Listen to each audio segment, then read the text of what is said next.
নাটক কম করো প্রিয়, ভিউজের চক্করে পারলে পোঙাটাও দিও। তোমার যে গেলে এতটাই ইয়ে ছিল। অত ঘুরিয়ে পেঁচিয়ে বলার কি আছে গাদাচোদা? সিধা সিধা বল না যে ওর ফুটকিতে কুরকুরানি উঠেছিল তাই তোর নামে দোষ দিয়ে মানে অন্য ছেলের হাত ধরে পালিয়েছে। হয়ে গেল, তোর বাড়া ফটকে চলে গেল।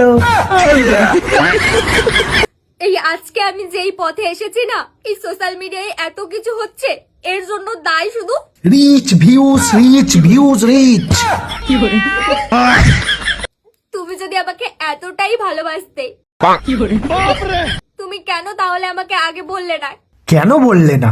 কেন সবার সামনে স্বীকার করলে না? এই কেন স্বীকার করিস নি রে বুবাই? তোর বিচি দুটো গরম সর্ষের তেলে ডুবাই। কেন আগে বললে না? এখন কেন বলছো? এখন কেন বলছিস? এতদিন পরে কেন বলছিস যে তোর ধন ছোট? তুমি আমাকে ঘোরাচ্ছ, এইভাবে ঘুরিয়ে ঘুরিয়ে তুমি একদিন আমাকে মাঝপথে ছেড়ে দেবে। এই জন্যই আমি এত বড় একটা পদক্ষেপ নিতে। কোনো মেয়ে কি চলে গিয়ে বলে যে ছেলেটা ভালো ছিল তাকে আমি এমনি এমনি ছেড়ে দিয়েছি, আমার কুরকুরানি দেখেছিল বলে ছেড়ে দিয়েছি? এটা তো বলে না, কিছু না কিছু দোষ দিয়েই যায়। বড় পদক্ষেপ নিয়ে নিয়েছি তা বলে কি বিয়ে করে হাত ধরে চলে যাবে নাকি? বলো না যে কুরকুর কুরকুর করছিল।